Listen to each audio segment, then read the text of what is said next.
محمد محمد محمد محمد محمد بسم الله الرحمن الرحيم والصلاة والسلام على أشرف الأنبياء والمرسلين نبينا محمد وعلى آله وصحبه ومن تبعهم بإحسان إلى يوم الدين أما بعد يا مسلمين السلام عليكم ورحمة الله وبركاته بركة من ساكي سادوا عديدي ونلوكتي من البركة a cikin wannan shiri namu na baitin nubuwa ma'ana babban gidan manzan Allah sallallahu alaihi wasallam wanda za mu ɗauki darussa da yawa daga cikin rayuwar gidan manzan Allah sallallahu alaihi wasallam don ya zama cewa mun rike shi a matsayin abin koyi abinda Allah subhanahu wa ta'ala umarce mu da mai riko da shi a nan duniya da kuma lahiranmu. Darasinmu ne zai kalli kayan aiki na gida na manzan Allah sallallahu alaihi wasallam, abubuwan da manzo Allah sallallahu alaihi mu'amala da su a gida wanda kamar yadda Thabit al-Bunani Allah ta'ala mai rahama yake cewa wata rana Anas ibn Malik radiyallahu ta'ala anhu arda ya fito mana kofi na itace amma wanda aka daddaure shi da karfe yake ce mana wannan kofi ne na manzon Allah sallallahu alaihi wa ala alihi wa sahbihi wa sallam,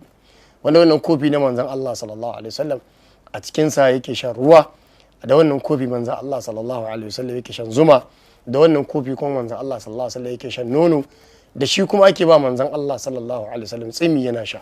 Hakanan Anas ibn Malik radiyallahu ta'ala anhu ardahu ya faɗa cewa manzan Allah sallallahu alaihi wasallam yana mu'amalantar irin wannan kaya a gidansa. Kazalika kuma manzan Allah sallallahu alaihi wasallam da wani akushi wanda yake sanya shi karkashin gadansa. Idan manzan Allah sallallahu alaihi wasallam yana so ya kama ruwa ya biya bukata ta bawali da daddare, manzo Allah sallallahu alaihi wasallam bawali a cikin wannan kamar da cikin sahihul jami' manzo Allah sallallahu alaihi wasallam baya fita waje, to a karkashin gadonsa manzo Allah sallallahu alaihi wasallam yana barin wannan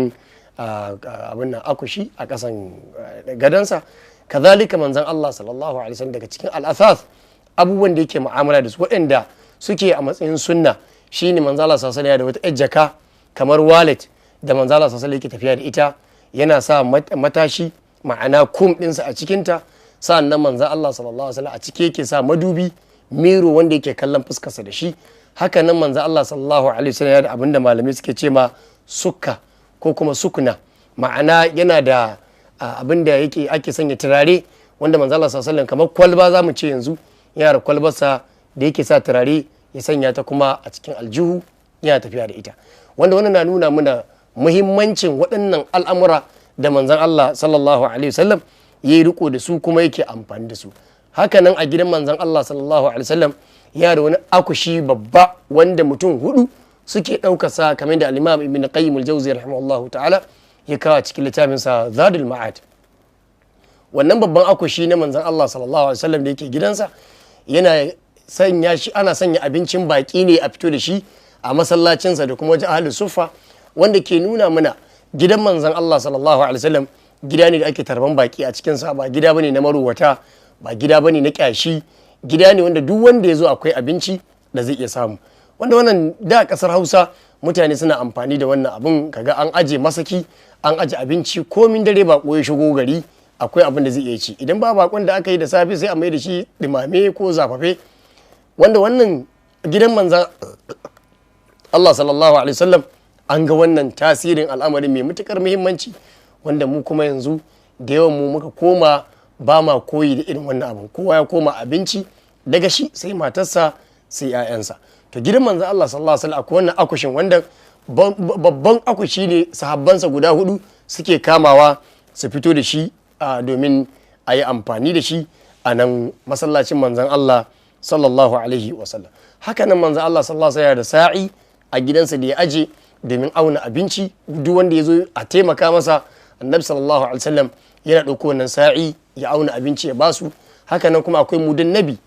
nabi shi ma kwano ne da manzon Allah sallallahu alaihi wasallam yake awu da shi ya ba mutane. Kazalika manzon Allah sallallahu alaihi wasallam ya da wata shimfiɗa da ake cewa qatifa, ma'ana kamar ƴar katifa ce mai ɗan laushi, wani lokaci manzon Allah sallallahu alaihi wasallam yana ɗauko ta ya kwanta a kanta kamar yadda muka sani. Haka nan manzon Allah sallallahu alaihi wasallam yana da aci balbal a gidansa, ma'ana a fitila wadda zaka ga wannan duka za su baka damar ka tuna ya rayuwar manzon Allah sallallahu alaihi wasallam take, wanda lokaci akwai man da za a kunna ta, wani lokaci kuma babu man ma da za a kunna wannan a ci balbal a gidan manzon Allah sallallahu alaihi wa ala alihi wa sahbihi wa sallam wa alaihi afdalu salatu